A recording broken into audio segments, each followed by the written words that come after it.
Now we will discuss about temporal space. It is the space which involves temporalis muscle, and there are two spaces in temporal space, superficial one and deep one. Okay, we have to remember this diagram. Okay, first we will see about boundaries. Okay, so in this diagram, this is the orbit, this is the lateral wall of the orbit, and this is the temporal fossa. Okay, this black line is the temporal bone, right? So this red line is the red marked area is the temporalis muscle.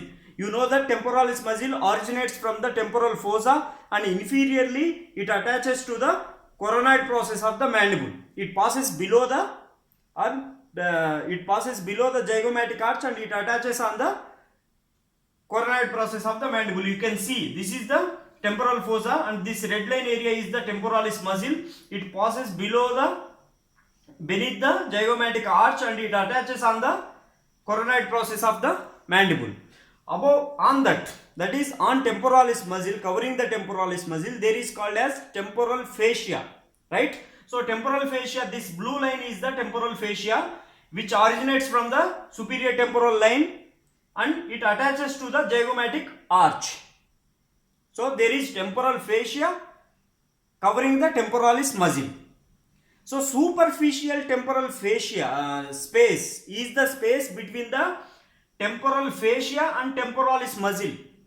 Okay, that is this line, this white area. This white area is the superficial temporal space. It is the space between the temporal fascia and temporalis muscle. Okay, deep one is between the temporalis muscle and the temporal bone. That is this white area. This white area is the deep temporal space. If you remember this diagram, that is enough. You can write anything. Okay, so these are the boundaries. So superficial space, laterally it is bounded by temporalis fascia, this blue one, and medially it is bounded by temporalis muscle. So this is the medial boundary, this is the lateral boundary. When coming to the deep temporal space, laterally it is bounded by temporalis muscle. This becomes lateral for deep temporal space. Okay, and medially it has temporal bone. You can write easily boundaries. Then source of infection. It gets infected from the upward spread of infection from infratemporal space. Upward spread of infection. After that we'll see clinical features. So as usual, with any masticatory space infection, there is trismus and temporal swelling. Okay, temporal swelling in the temporal region, and the severe pain, because temporal fascia is minimally extendable. That is, it cannot extend too much. So when there is swelling and abscess formation below the temporal fascia, then it will obviously lead to the severe pain. And there is one most important feature is dumbbell shaped swelling. This can be asked as a PG question. Dumbbell shaped swelling is seen in the cases of superficial temporal space infection along with the buccal space infection. Okay, because superficial temporal space produces swelling above the zygomatic arch.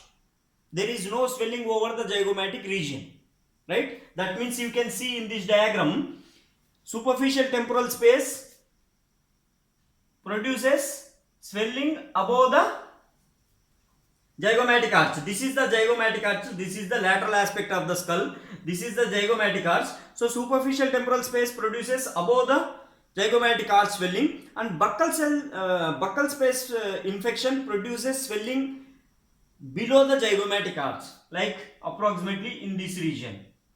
Okay, because there is no swelling in the zygomatic arch and swelling above and below the zygomatic arch, it will produce a dumbbell shaped swelling. Very much important.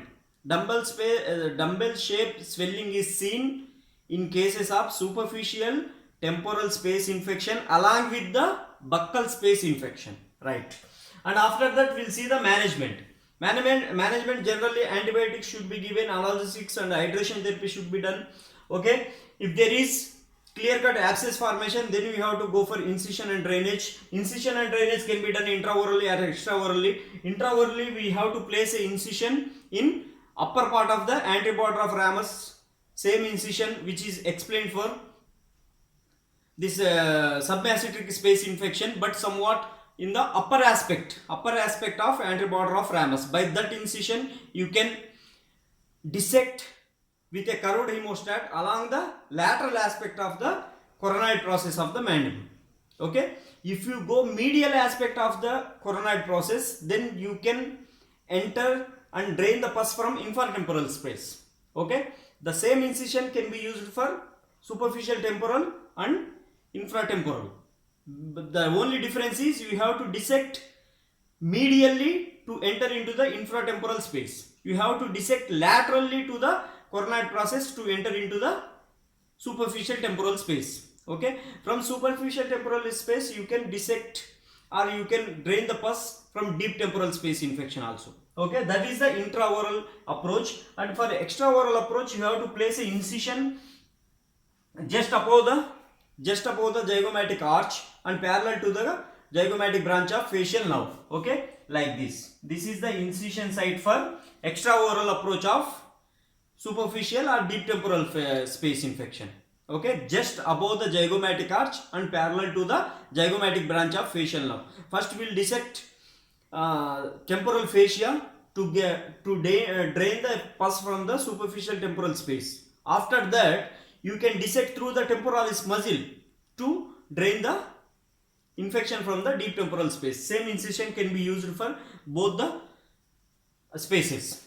Okay, and the one important thing is this superficial temporal space infection or space is the region from where you have to insert the periosteal elevator for elevation of zygomatic arch fractures or zygoma bone in Gillis temporal approach.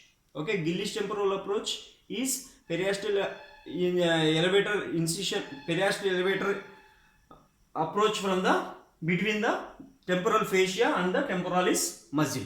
Okay, right. If you like this video, hit the like button, share the video, subscribe the channel.